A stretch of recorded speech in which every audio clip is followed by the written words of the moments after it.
வணக்கம், நான் உங்க ஆஷா பேசுறேன். நேற்று திருப்பத்தூர்ல ஆறுமுகம் பிள்ளை சிடிஎம்எல் காலேஜ்ல என்ன உமன்ஸ் வெல்ஃபேர் ப்ரோக்ராம் கண்டி பேச கூப்பிட்டுருந்தாங்க. நான் அதுக்கு போகிறதுக்கு முன்னாடி எல்லா குழந்தைங்கிட்டையும் என்ன டவுட்ஸ் இருக்கு, என்ன மாதிரி மெடிக்கலா நான் பேசணும், எதை பத்தி பேசணும் நான் கேட்டிருந்தப்ப 100 பிள்ளைகளும் வெள்ளைப்படுதல் பத்தி மட்டும் தான் என்கிட்ட கேட்டிருந்தாங்க. எனக்கு பயங்கர அதிர்ச்சியா இருந்தது. ஸோ அதை பத்தின ஒரு அவேர்னஸ் வீடியோ பதிவு பண்ண வேண்டிய கட்டாயத்துக்கு இருக்குனால இந்த வீடியோ நான் எனக்கு கொடுக்குறேன். ஆக்சுவலி வெள்ளைப்படுறது பிசியாலஜிக்கல்னு இருக்கு. பிசியாலஜிக்கல் என்னன்னு பாத்தீங்கன்னாக்க, அதாவது ஒரு பெண் குழந்தை பிறந்த உடனே ஈஸ்ட்ரோஜன் ஹார்மோன் தான் ரெஸ்பான்சிபிள் அந்த வெள்ளைப்படுறதுக்கு. ஒரு பெண் குழந்தை பிறந்த உடனே அந்த பெண் குழந்தைக்கு வெள்ளைப்படலாம், அது நார்மல். அது எல்லா அம்மாவுக்கும் நான் பிரெக்னன்சிக்கு யாரையும் சொல்லி கொடுத்துறேன். பொம்பளை பிள்ளையாருன்னா அந்த பிள்ளைக்கு வெள்ளைப்படும். நீங்க குளிக்க வைக்கும் போது கிளீனா அதை வாஷ் பண்ணி விடணும், இல்லைன்னா பின்னாடி அந்த பிள்ளைக்கு இச்சிங் அரிப்பு தொந்தரவு வரும்னு சொல்லி. அதே பெண் குழந்தைகள் வயசுக்கு வர போகும்போது, அந்த பொண்ணு ஏஜ் அட்டன் பண்ண போகும்போது கர்ப்பப்பைக்கு ரத்த ஓட்டம் அதிகமா இருக்கிறதுனாலையும் அவங்களுக்கு ஈஸ்ட்ரோஜன் செக்ரீஷன்னாலையும் வெள்ளைப்படும். அப்புறம் அதே பெண் குழந்தை பிரெக்னெண்டா இருக்கும் போது, பிரெக்னன்சில கர்ப்பப்பைக்கு ரத்த ஓட்டம் அதிகமா இருக்கிறதுனால வெள்ளைப்படலாம். இது 3 பிசியாலஜிக்கல். இது இயற்கையான விஷயம், இது நார்மல். இதுக்கு நீங்க ட்ரீட்மெண்ட் போகணும்னு தேவையில்லை. இது எப்ப நீங்க ட்ரீட்மெண்ட் போகணும், எப்ப அந்த டாக்டர்கிட்ட பார்க்க போகணும், அது ஒரு இன்ஃபிளமேட்டரியா இருந்தாலோ பாராசிட்டிக், அதாவது மருத்துவமா நான் பேச வேணாம்னு நினைக்கிறேன். அதே பெண்களுக்கு வாடை இருந்தா, ஸ்மெல், அந்த வெள்ளைப்படுற ஸ்மெல் இருந்தா, கலர் சேஞ்சஸ் இருந்தா, அரிப்பு இருந்தா நீங்க உடனே உங்க டாக்டரை கன்சல்ட் பண்ணணும்.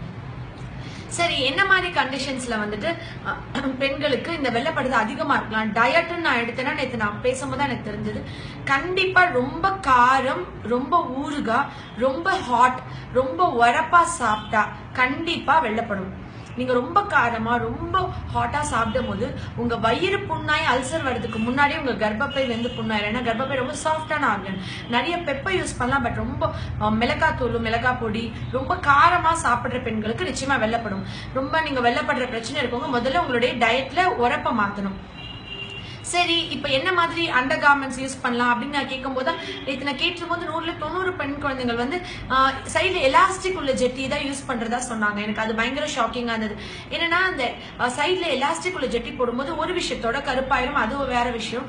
ஆனா அதை மீறி அந்த எலாஸ்டிக்ல நீங்க என்னதான் வாஷ் பண்ணாலும், என்னதான் சோப் போட்டு பிரஷ் பண்ணா கூட அந்த ஃபங்கஸ் அதுலயே நின்றும். அந்த பாராசைட், அந்த பாக்டீரியாவோ அந்த வைரஸோ அதுல நிற்கும், நீங்க அது போகாது. நீங்க வந்து சைட்ல கிளாத் மடிச்சிருக்கிற பேண்டஸ் தான் யூஸ் பண்ண. காட்டன் பேண்டஸ் ஏரேட்டட், காற்றோட்டம் உள்ளது. ஏன்னா நம்மளுக்கு ரொம்ப வேர்க்கும் போதோ ஈரப்பதம் அதிகமா, இன்வாலன்டரி யூரினேஷனால ரொம்ப ஈரப்பதம் இருக்கிற மாய்ஸ்டா வெட்டா இருக்கு, அதாவது ஈரப்பதம் இருக்கிற அவங்க ஜெட்டி போட்டுட்டே இருக்கும் போது அவங்களுக்கு அந்த கிருமிகள் வளரவும், அதிகமான அளவுக்கு அரிப்பும் வெள்ளைப்படுறது அதிகமாகிறதுக்கும் வாய்ப்பு இருக்கு. ஸோ நீங்க காட்டன் பேண்டஸ் யூஸ் பண்ணும், அதுவும் சைட்ல கிளாத் மடிச்சிருக்க மாதிரி. அந்த மாதிரி பேண்டஸை நீங்க பிரஷ் பண்ணும் போது அது போயிடும். வாரத்துக்கு ஒரு முறை கொதிக்கிற தண்ணியில டெட்டால் வச்சு, இல்ல ஏதோ ஒரு ஆன்டிசெப்டிக் லோஷன் ஊத்தி அதுல நீங்க முக்கி வச்சு வெயில்ல காய வச்சு எடுத்து போடணும். வெயிலே இல்லாத சமயத்துல நீங்க வந்து அதை அயன் பண்ணிடலாம். நிறைய குழந்தைங்க நிழல்ல வீட்டுக்குள்ள ஷையா ஃபீல் பண்ண பாத்ரூம்குள்ளேயே பேண்டஸ் காய வைக்கிறேன் நாங்க. அப்புறம் வாஷிங் மிஷின்ல போடுறேன் நாங்க. எனக்கு பயங்கர அதிர்ச்சியா இருந்தது. மித்த துணிகளோட செய்யறது இல்லாம அது கிளீனா வாஷ் ஆகாது. கண்டிப்பா வாஷிங் மிஷின்லயோ ஈரமா இருக்கிறதோ முழுமையா வெயில காயாத பேண்டஸை பெண் குழந்தைங்க யூஸ் பண்ணக்கூடாது. அதே மாதிரி ட்ரைகோமோனஸ் இன்ஃபெக்ஷனோ, அந்த கேனிடல் இன்ஃபெக்ஷனோ, இல்ல நிறைய இன்ஃபிளமேட்டரி செக்ஷுவலி டிரான்ஸ்மிட்டட் டிசீஸ்னால வர வெள்ளைப்படுறதோ எது இருந்தாலும் உங்க அம்மா கிட்ட ஃபீல் ஃப்ரீ டு ஷேர். அதே மாதிரி அம்மாவும் பெண் குழந்தைங்களுடைய ட்ரெஸ்ஸஸ் துவைக்கும் போது அந்த மாதிரி இருக்குன்னா ப்ளீஸ் உங்களுடைய டாக்டர்கிட்ட கூட்டிட்டு போய் நீங்க அதை ட்ரீட் பண்ணிடணும். ஏன்னா பல தரப்பட்ட நோய்கள், பல தரப்பட்ட பிரச்சனைகளுக்கு இந்த வெள்ளைப்படுது ஒரு பெரிய காரணமா இருக்கும். ஏன்னா வெயிட் லாஸ் இருக்கலாம், ரொம்ப புரோட்டீன் லாஸ் இருக்கிறதுனால நிறைய முடி கொட்டும், ரொம்ப ஸ்ட்ரெஸ், டிப்ரெஷன், ரொம்ப அதிகமான அளவுக்கு மனசோர்வு, கவலை, ஞாபகம் மறதி, கான்சென்ட்ரேஷன் இல்லாம இருக்கிறது.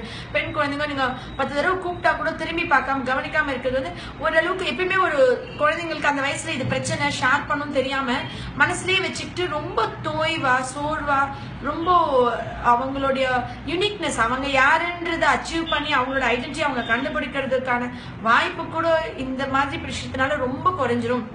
பிள்ளையோட நாலேஜ், டேலண்ட் எல்லாமே அவங்க வந்து டயர்ட் ஆயிடுவாங்க, ஓன் அவுட் ஆயிடுவாங்கன்னு நான் சொல்ல வரேன். கண்டிப்பா இந்த பதிவை பார்க்குற ஒவ்வொரு அம்மாவும் குழந்தையோட டயட், லைஃப் ஸ்டைல், அதே மாதிரி அவங்க யூஸ் பண்ற கார்மெண்ட்ஸ் எல்லாத்தையுமே ஒரு சின்ன மாற்றம் கொண்டு வரணும்னு நான் கேட்டுக்கிறேன். நன்றி.